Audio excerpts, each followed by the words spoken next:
Faktor kunci agar entok cepat besar dan bisa mendapatkan keuntungan yang maksimal adalah dengan mempertahankan kualitas gizi sambil menekan biaya produksi. Untuk fase pembesaran entok ya, biaya produksi kebanyakan berasal dari biaya pakan.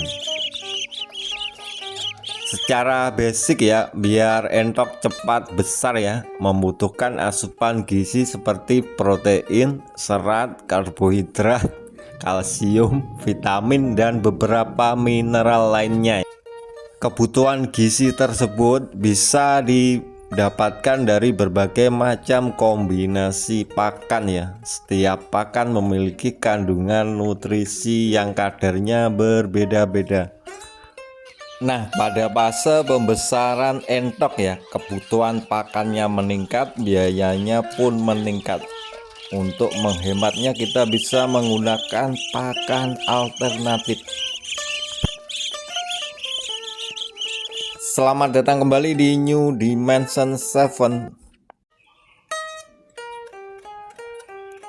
Assalamualaikum warahmatullahi wabarakatuh. Selamat pagi Kak, semoga selalu diberikan kesehatan jasmani, rohani, keberkahan, karunia, dan dilancarkan segala urusan.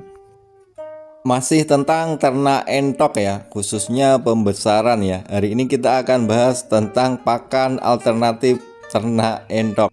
Ternak entok sendiri ya, sebenarnya pakannya hampir mirip dengan kambing ya. Kemarin kita bahas tentang gedebok, daun singkong, dan lain-lain ya. Nah, kita sekarang keliling dulu ya, suasana pedesaan seperti ini. Ini ada tanaman tomat. Ini fase berbuah awal ya. Nah, sekarang keliling lagi gak ya. Nah, ini ada pembibitan ikan. Jadi seperti ini pembibitan ikan.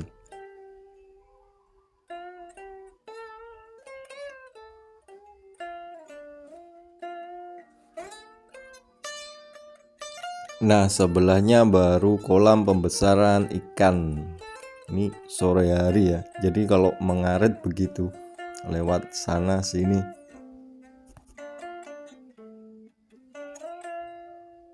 Oke Kak, kita pulang dulu ya. Sebelumnya jangan lupa tekan tombol subscribe.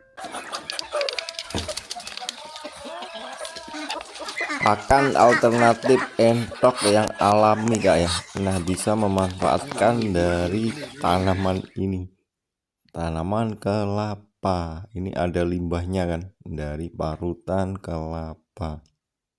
Bisa didapat dari warung Kak ya, ataupun limbah dapur rumah tangga ya, ataupun industri kopra ya, bikin minyak kelapa. Itu ada bekas ampas kelapa. Dilansir dari berbagai sumber ya, ampas kelapa sendiri memiliki kandungan nutrisi protein, serat kasar, lemak kasar, kalsium, fosfor, magnesium, dan mineral lainnya dengan kadar tertentu ya. Silahkan cek sendiri di jurnal penelitian ya, tentang lebih detailnya kandungan nutrisinya.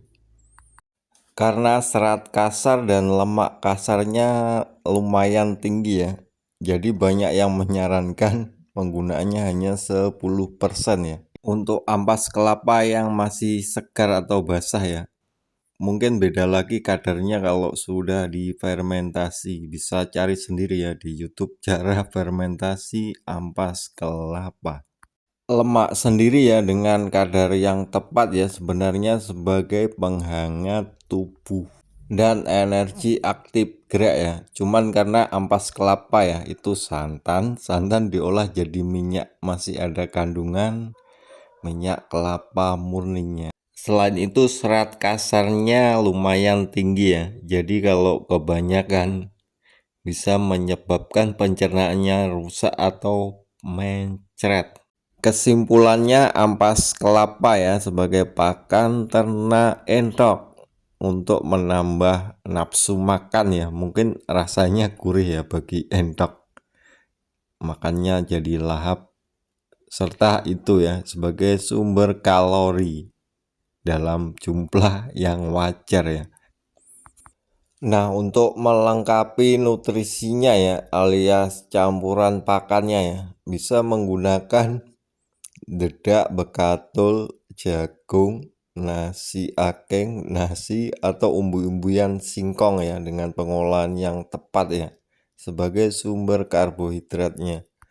Sebagai sumber proteinnya ya, bisa gunakan ampas tahu, azolla, daun indigo vera, ikan rucah, daun singkong, dan lain sebagainya. Nah, untuk sumber vitaminnya bisa dicampurkan dengan berbagai macam aneka sayuran, tergantung dengan kebutuhannya vitamin A, B, C, D, E.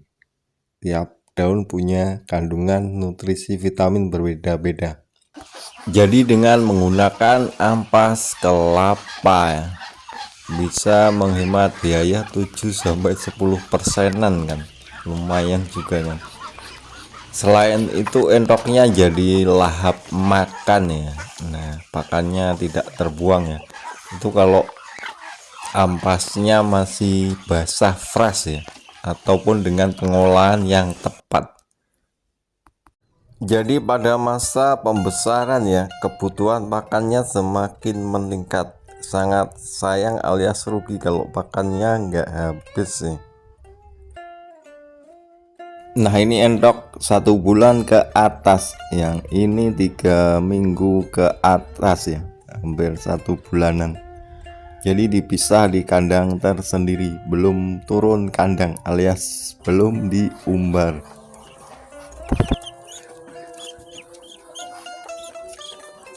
Baru ini yang 2 bulanan ke atas ya, sudah kandang umbaran.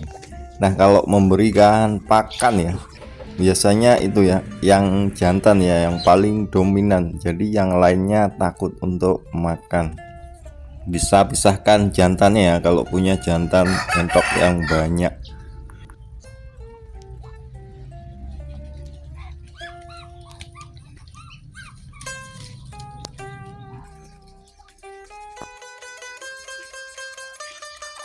Nah, ini usia 3 bulan ya.